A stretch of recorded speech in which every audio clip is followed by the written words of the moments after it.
religious scholar known for opposing polio vaccines and promoting violence against healthcare workers is now in charge of the Pakistani Taliban. Mufti Noor Wali Mehsud's promotion comes a week after his predecessor was killed in a US-Afghan airstrike. He takes over the militant group at a time when it's politically weak and rife with internal divisions. So, how will Mehsud impact the Taliban? Well, to discuss this, I'm joined by the former commander of Pakistan's anti-terrorism forces, retired Major General Ejaz Awan.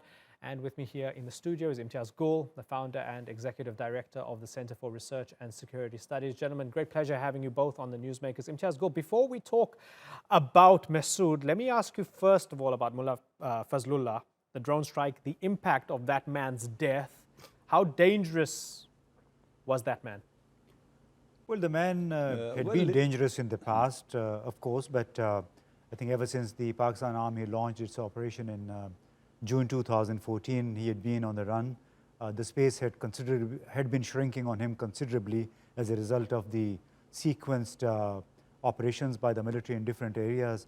So I think he had become an eyesore, of course, for the Pakistani armed forces because he had been operating all his, conducting and commanding the operations inside Pakistan while sitting across the border in somewhere in northeastern Afghanistan. So, and he was also a point of contention between Pakistan and Afghanistan, right, and was a recurring subject between whenever the officials from both sides spoke. Right. Ejaz Awan, Mufti Noor Wali Mehsud, tell me what you think of him. What kind of leader can we expect him to be of the Pakistani Taliban, and what kind of threat will he be to Pakistan? Well, thank you very much. In fact, there is not going to be any major difference because his three predecessors, that is Hakimullah Mehsud, Baitullah Mehsud, Hakimullah Mehsud and Fazlullah, they were all very ruthless terrorists, cold-blooded murderers and killers. So from that point of view, the structure of the organization, that is Tehreek-e-Taliban Pakistan, is not going to change much. Their policies are not going to change much. And they are going to remain a threat. And they would continue creating instability inside Pakistan. So leadership at this stage, I think, does not matter much. Each one of them has the same agenda to strike terror, target the innocent people inside Pakistan.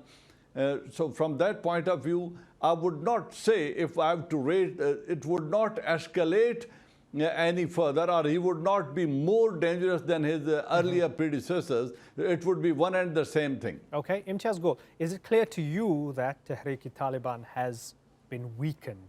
Because yes, they don't seem to be as capable as they were in the past of setting off explosions in Karachi and Lahore and elsewhere, but is it clear to you that they are a weaker organization? I think the statistics support the claims and our position that this organization has been considerably degraded and it has lost the wherewithal that it used to have until 2011 and 12. It is more fragmented today compared to what it was with Baitullah Mehsud and Hakimullah Mehsud.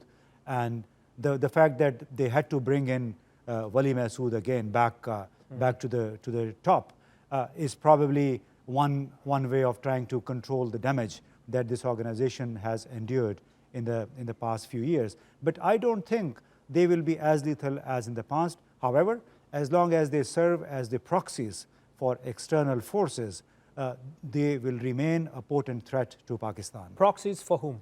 Proxies for those countries which have problem with Pakistan. It could be India, it could be Afghanistan, it could be... Are they doing that, in your opinion? Well, I think this is there's a very method in the madness that the TTP imposed on Pakistan, but I think the Pakistani armed forces very successfully dismantled the infrastructure, the network of terror that TTP had mounted with the external support. And if you look at the pattern of violence that this organization ramped up, the only objective of this was to inject fear into the minds of Pakistanis and to destabilize Pakistan. And I think Pakistan has now, meanwhile, gotten quite a good handle on that. Okay. Ejaz Awan, is the claim true that Pakistan has a handle on the Pakistani Taliban? It's degraded the threat, it's managed to contain it successfully, but at the same time, it's supporting the other Taliban across the border in Afghanistan?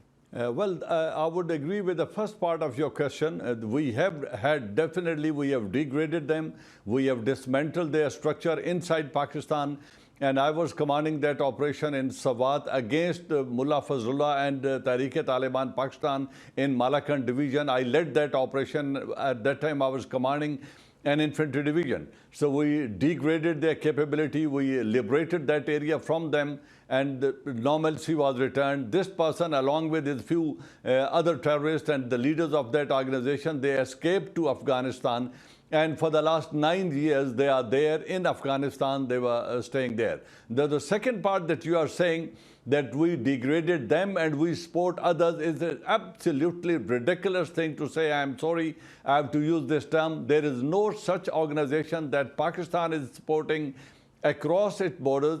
We are committed principally to this fight on terror, and our cooperation with the coalition forces, American-led coalition forces, is principle-based. We are not allowing anyone to use our homeland against terrorism, for terrorism, against any other country, may it be anyone. So we are not supporting them. We are not allowing them. We have operated in the 7 agencies. We have carried out 7 to 8 major operations, including the last one, Zarb-e-Azb, and now we are carrying out search and cordon operation throughout the country, that is Radul Fasad. Right. So there is no question of supporting any organization that is operating in Afghanistan. Okay, so Imtiaz Gul, are the Americans and the Afghans wrong in claiming that you're fighting one Taliban but supporting another? I mean, they are, I think, describing the problem. They are absolutely wrong. Okay. They're describing, putting a different spin on the problem. There are many leaders who are moving back and forth between Afghanistan and Pakistan. And the very fact that Americans and the Afghans have been asking Pakistan to help in the process of reconciliation and peace in Afghanistan implicitly concedes that, yes, many Taliban leaders may be in Pakistan.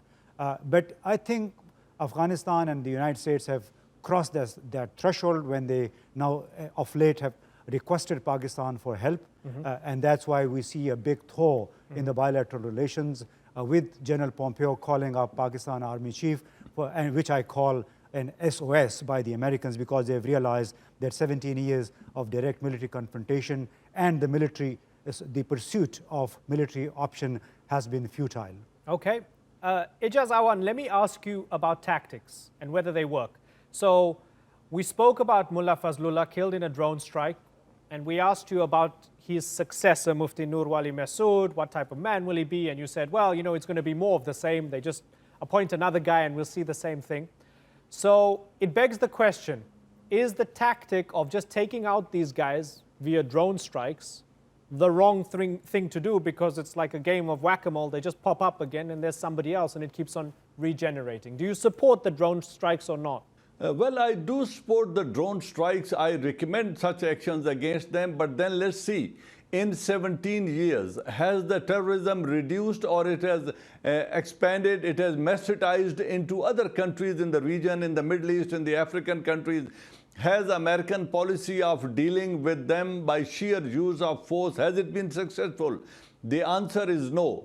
Are they any less organized in Afghanistan today? The answer is no. They were originally Afghan Taliban, and now there is a presence of Daesh in Afghanistan. There is presence of Al-Qaeda in Afghanistan. Then there are Afghan Taliban, and now Tehreek-e-Taliban. Pakistan also, when they ran from here, they escaped into Afghanistan. So they have expanded, they have multiplied, and they have not really shrunk.